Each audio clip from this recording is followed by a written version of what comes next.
Tell us, what is the war for attention? Well, the war for attention is obviously just a call out to say consumers have more choices than ever before, and companies across all industries are being challenged on how to capture the attention of these transient tribes of people who now are empowered to do much more than they ever have been.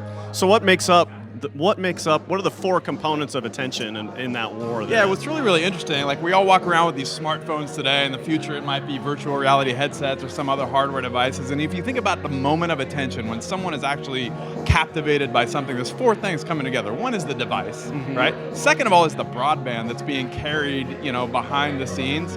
Third is the content that person is consuming. And fourth is the distribution channel. So for instance, I might be watching Home Alone on Hulu, for instance, right? So all four of those things that might be traditionally divergent industries are now coming together and being captured in one moment of attention. And that's a new reality in the new world that we're living in. Yeah.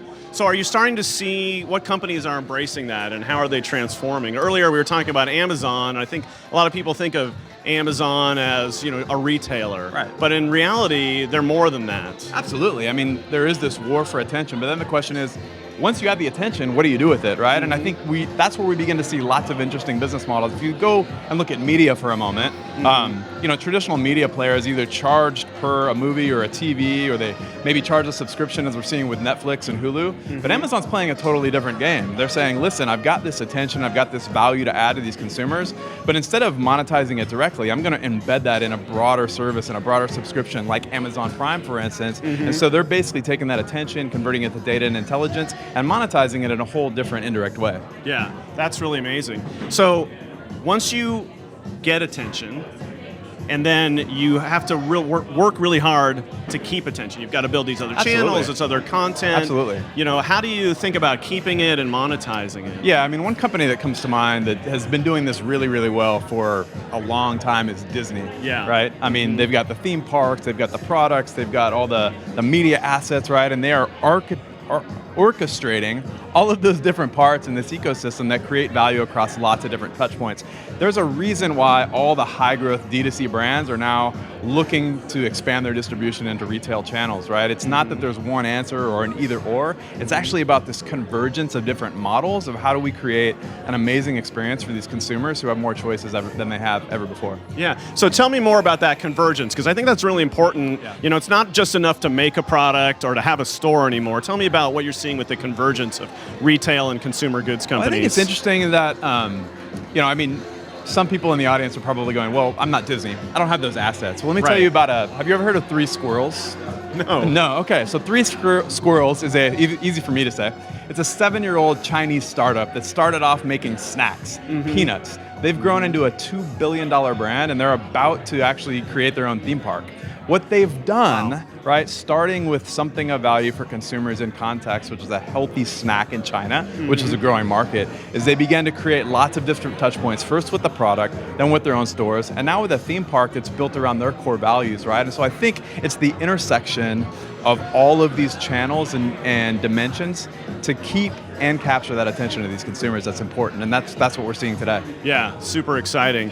But then let's bring it in one level, right? If I'm a retailer, like, what does it mean for me? Like, how do I need to start thinking, how do I leverage my digital presence, my physical presence to kind of embrace what you're talking about with the war for attention? Same theme. It's not an either or, right? I mean, like, we're in this amazing spot. This moment right now with these clothes in this store and this flooring and this venue could not be duplicated online, right? So that said, not everybody can come to this physical place. So how do we then extend the value and the essence of this store onto digital channels? And conversely, how do we take the best of digital and bring it into a store? So we're seeing things like experiential retail, right? Like, what could I do here that I could not do online? That involves people, that involves context, that might involve a augmented reality experience within a physical location.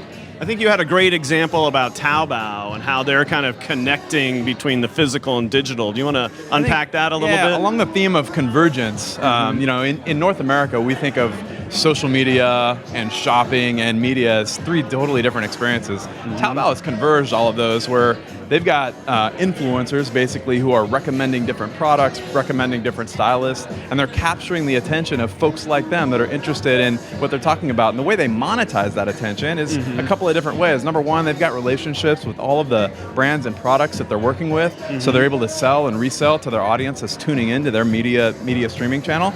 Also, some people just appreciate how much value they're getting out of the recommendations of the stylist, and so they send them a tip.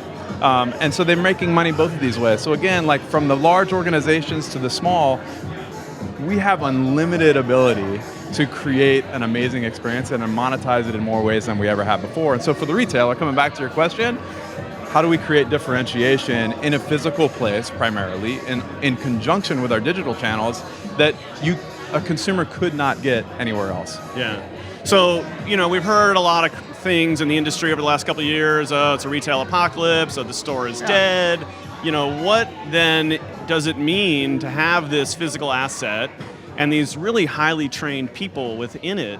Like how, the store associates, the expert in your products and explaining the beauty, the value, the look and feel of your product. So how do we bring those to bear with these ideas? Yeah, I think you kind of highlighted a lot of the value, right?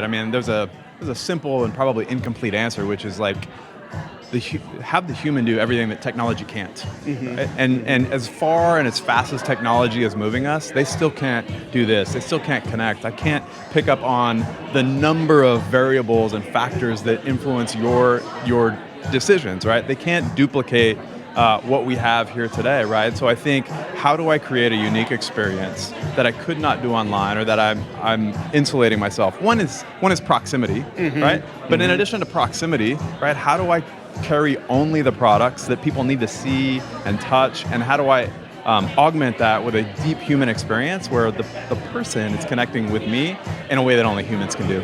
Yeah, I think that's very important, because the human has a unique way to explain it to another consumer, right? As a user of the product themselves.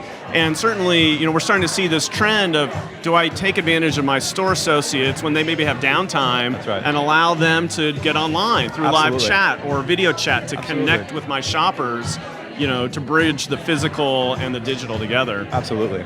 Yeah, along those themes, it's I think our mental models have been shaped to think either physical retail or digital. And I know in many organizations today, those are warring factions because of the incentive systems that have been set up, but it's not either or. Right. It's actually both together in conjunction in the spirit of serving that consumer who has more choices today than they ever have before. Yeah, definitely.